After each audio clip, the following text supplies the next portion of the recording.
Bonjour les amis, j'espère que vous allez très bien. Ici, c'est Justin. Aujourd'hui, en fait, je vais vous parler d'un sujet très intéressant. Dans le domaine du bâtiment, la plupart des jeunes qui commencent un chantier ou bien qui commencent à entrer dans le milieu du bâtiment, ils pensent tout de suite et ils croient tout de suite qu'ils vont gagner un gros marché. Et c'est le piège que les gens rencontrent très souvent. Donc moi, dans cette vidéo, je vais vous dire comment en 2013, lorsque j'étais arrivé au Mali, je ne connaissais personne là-bas au Mali, sinon c'était un grand frère qui était étudiant également, qui connaissait personne.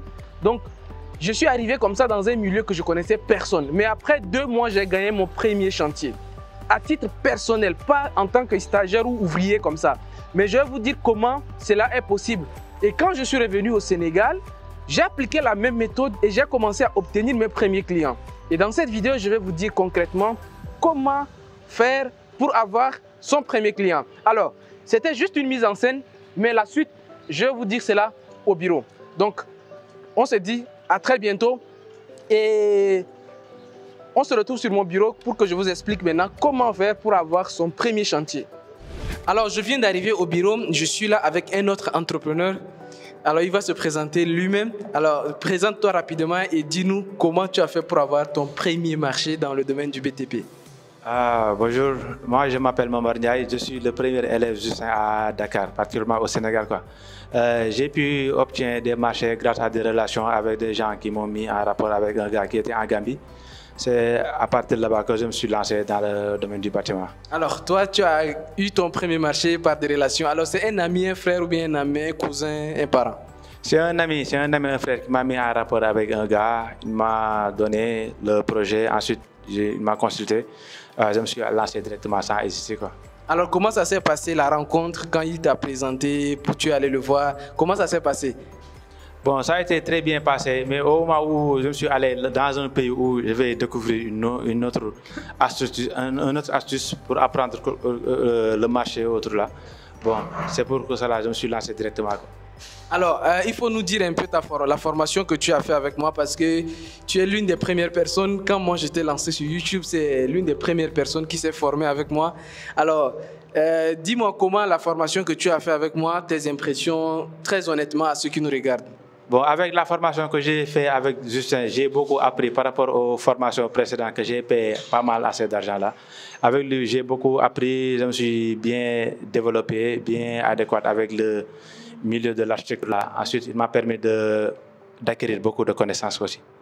Merci beaucoup Momar, merci pour ton intervention. Alors ce que j'aimerais que vous sachiez, c'est que Momar, c'est l'une des toutes premières personnes qui s'est formée avec moi quand moi je suis arrivé sur Internet de façon générale à former des gens. Aujourd'hui, je suis très content qu'il gagne de gros marchés en Gambie, surtout où il est installé. Donc il est de passage au Sénégal et j'ai tout fait pour qu'il vienne comme ça. Alors, en même temps, je vais profiter pour laisser ton numéro pour toutes les personnes qui veulent te confier des marchés en Gambie.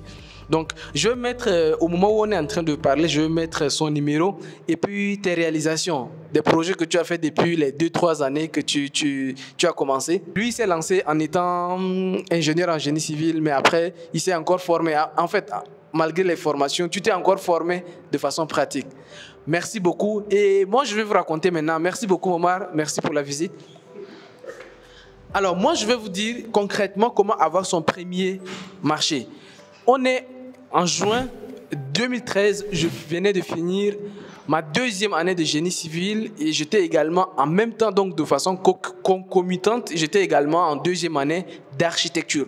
Donc, je faisais génie civil et je faisais en même temps architecture. Donc, en juin, quand j'ai fini, j'avais un grand frère qui résidait à l'époque à Bamako et j'étais parti pour passer les vacances avec lui. Donc, arrivé au Mali, j'ai fait 1 semaine dedans comme ça, à ne rien faire en fait. Et sachant que j'ai un BTS, même si en architecture tu t'arrêtes en 2e année, ça veut rien dire en fait. J'avais un BTS en génie civil et j'étais venu à Bamako pour dormir. Donc moi, je me suis dit qu'attends, pourquoi sortir, dormir, ne rien faire? Après 1 semaine, j'ai commencé à me lasser. Donc c'est là où je suis sorti de la maison. Juste, alors, pour ceux qui connaissent Bamako, j'étais au quartier Bako du Koroni ACI. Donc j'étais dans ce quartier-là, derrière la grande mosquée. Donc je suis sorti là en train de voir les gens qui travaillaient. C'est comme ça que j'ai vu des ouvriers en train de travailler. Et avec mon BTS à l'époque, j'ai demandé à aller travailler avec eux comme journalier. C'est comme ça que j'ai intégré comme je vous disais, je connaissais personne à Bamako. C'était ma première fois d'arriver à Bamako, donc aucune relation. Donc c'était comme ça que j'ai commencé à travailler comme ouvrier dans un des chantiers à Bamako.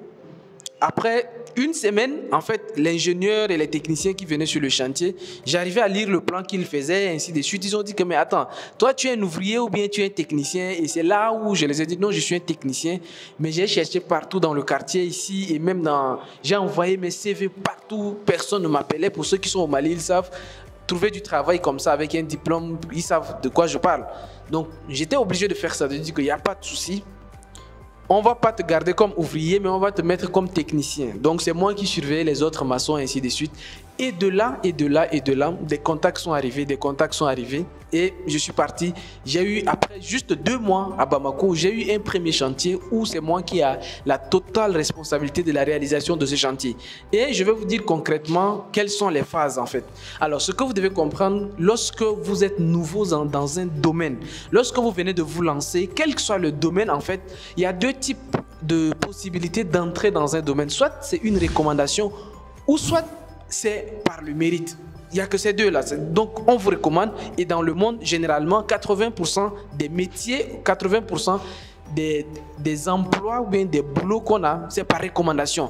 80% des contrats que les entreprises se passent entre l'État ou bien entre particuliers, c'est par recommandation. Donc, quand vous n'avez pas beaucoup de recommandations, comme Momar, qui a été recommandé, les 20%, vous devez vous baser sur les 20% qui est la méritocratie. La méritocratie, là encore, c'est très compliqué parce que pour que vous méritez, il faut être très très fort. Et moi, je vais vous dire honnêtement, je n'étais pas très fort.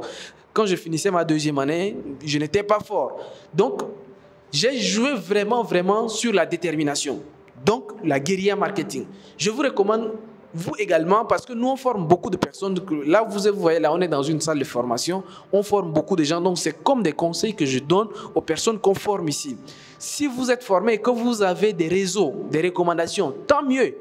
Mais quand vous n'avez pas de réseau, c'est la méritocratie. Là encore, il faut encore l'abnégation, la détermination. Et c'est là où maintenant que je vous dis que la première étape, c'est de commencer quelque part. N'attendez pas, surtout n'attendez pas d'avoir un gros marché ou bien d'avoir une grosse proposition avant de commencer. Commencez quelque part. Moi, j'ai commencé dans un chantier. Et ce que je dis, j'ai des amis à Bamako qui sont jusqu'aujourd'hui témoins, qui suivent mes tutos et qui disent que Justin, toi, on t'a vu comment tu as commencé. C'est-à-dire que ce n'est pas quelque chose que je dis, je ne vais pas mentir en fait. C'est comme ça que j'ai commencé en 2013 à Bamako. Et par la suite, je suis revenu à Dakar. Donc, c'est très important pour que vous sachiez que vous devez commencer quelque part. Commencez quelque part. Allez-y. Si vous qui êtes... C'est-à-dire que les gens qui sont en train même de se former avec moi ici, c'est ce que je vous dis. Quand vous finissez de vous former avec nous ici et que vous partez dans le monde de l'entrepreneuriat, vous voulez devenir entrepreneur en bâtiment, n'attendez pas qu'on vous donne un gros marché. Il y a des gens qu'on a formés ici qui ont commencé à construire des murs de clôture. C'est-à-dire qu'ils n'ont pas cherché un gros marché. D'autres qui sont repartis travaillent aussi comme ouvriers suivant mes conseils. J'ai dit non, quand vous finissez, ne croyez pas tout de suite qu'on va vous faire confiance. Donc, c'est très important de commencer quelque part. Comme ouvrier, même là, commencer. Même si c'est des stages gratuits, commencez. N'attendez jamais à gagner un marché avant de commencer. Commencez quelque part. Moi, je donne généralement ce genre de conseils aux gens. Quand vous finissez d'étudier, un jeune normal ne peut pas dire qu'il est en chômage, en fait. C'est ce que moi, j'essaie de vous faire comprendre. Ne finissez pas de vous former et dites-vous que vous êtes en chômage, vous ne faites rien, vous êtes à la maison. Non. Pour avoir son premier marché, c'est la motivation, votre détermination de commencer quelque part. Ça, je n'en dirai jamais assez. Il y a des gens qui disent que je connais personne, comment je vais faire pour avoir de gros marchés. Vraiment, enlevez cette idée d'avoir de gros marchés dès les premiers coups là. Enlevez ça. Tous les grands que vous connaissez dans ce monde, tous les grandes entreprises de BTP là, que ce soit au Burkina par exemple, le Kanazoé, ici même là, Aliousso, prenez tous les grands, toutes les grosses sociétés là, vous allez voir qu'ils ont gagné leur premier marché là. C'est un petit truc où ils ont même commencé à travailler chez quelqu'un d'abord gratuitement, pour la plupart. Donc, quand vous voulez vous lancer dans le domaine du BTP, nous, la formation et dans d'autres écoles un peu partout, on vous donne la connaissance théorique. Le reste, c'est de vous bâtir un réseau en entrant d'abord dans un milieu. J'espère que pour cette première étape, vous avez compris. On ne gagne pas un gros marché pour commencer. Si vous l'avez gagné, tant mieux. Mais surtout ceux qui pensent que dès qu'ils vont sortir, ils vont gagner un gros marché. Grosse erreur. La deuxième chose et la deuxième étape que j'aimerais partager avec vous ici, c'est votre disponibilité. Alors, moi, je vais vous raconter l'histoire d'un ami. Il a une société ici à Dakar de BTP. Pendant 2 ans, il n'avait pas de marché. Mais quand il me montre les devis qu'il a réalisés à ses clients, merde, vous serez étonné. Il a fait plusieurs devis. Il a dit qu'à chaque fois un client l'appelle, il fait seulement des devis.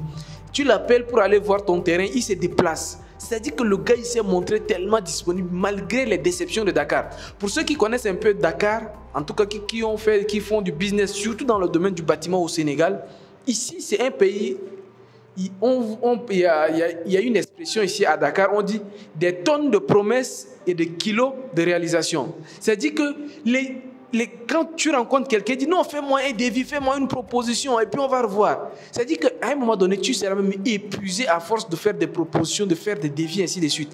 Mais c'est là même où on reconnaît les personnes qui vont réussir en fait. C'est la disponibilité, être là toujours. Moi, je me rappelle plusieurs fois, tu m'appelles, tu dis que Justin, je veux une proposition, je suis là. Je peux enchaîner plusieurs rendez-vous dans la journée à faire des propositions, à être disponible. J'ai même commencé à surveiller des chantiers même sans qu'on me paye. C'est-à-dire que tu es tellement disponible qu'à un moment donné, par la conséquence de la nature, une opportunité va saisir. Tu vas saisir une opportunité. Et pour ceux qui le savent, et dans presque tous les domaines, le plus difficile, c'est entre 0 et 1. C'est-à-dire que la plus grande chose à faire, c'est entre 0 et 1. Quand tu arrives à faire 1, 2, c'est facile. 3, 4, ça va être facile. Mais c'est arriver à faire 1 qui est le problème. Donc, si vous arrivez à gagner un petit marché, un particulier, ou bien même avec l'État, un marché, ça vous ouvre les portes définitivement. C'est pour cela, moi, quand j'ai compris ça, et ça fait partie des choses qu'on m'avait dit bien avant. Donc, tous mes efforts, je savais que c'était entre 0 et 1.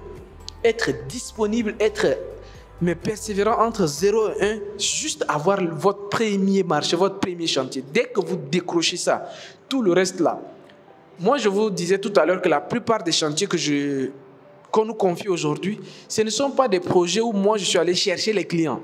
Ce sont mes anciens clients qui me les ont rapportés, ainsi de suite. C'est-à-dire que vous faites 1, les 2, ça va venir naturellement. Troisième étape, très importante, ayez soif d'apprendre.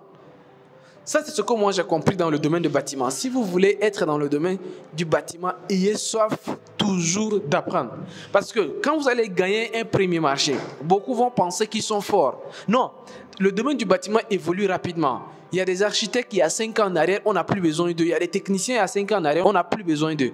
Parce que les choses évoluent tellement et les clients, ça c'est un secret que je vous donne, quand quelqu'un a de l'argent, la personne est exigeante. Et même vous, quand vous avez déjà de l'argent, vous devenez exigeant. Il y a des gens, s'ils n'avaient pas d'argent, ils allaient tout manger. Mais depuis qu'ils ont commencé à gagner un peu d'argent, leur niveau d'exigence commence à monter. C'est la même chose avec les clients.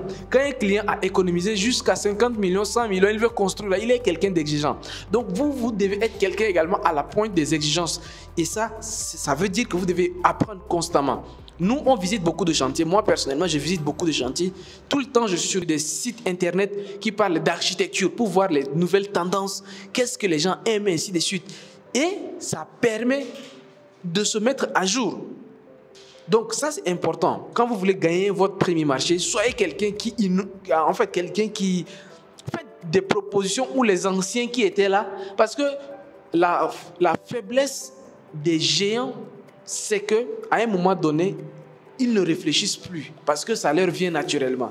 Mais vous venez d'arriver sur le marché. Vous n'avez pas cette force où vous ne faites rien et puis les marchés viennent. Vous n'avez pas ça. Donc, c'est d'innover constamment, c'est d'arriver tout le temps avec des nouvelles propositions à faire aux clients. Et ça, c'est important.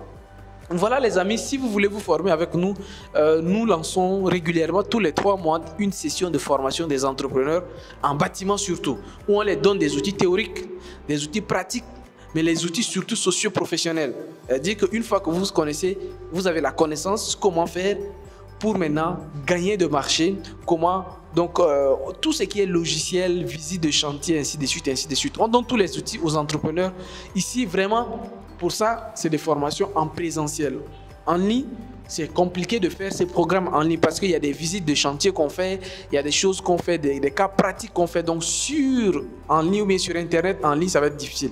Donc, ceux qui veulent se former avec nous, le 7 février, alors je pense qu'au mois de février de cette année, il y a une nouvelle session qui est en train de se lancer. Donc, si vous voulez, vous également, vous former et devenir un entrepreneur en bâtiment, contactez-nous et venez vous former avec nous. Quant à moi, je vous dis à très bientôt. Au revoir et ciao, ciao.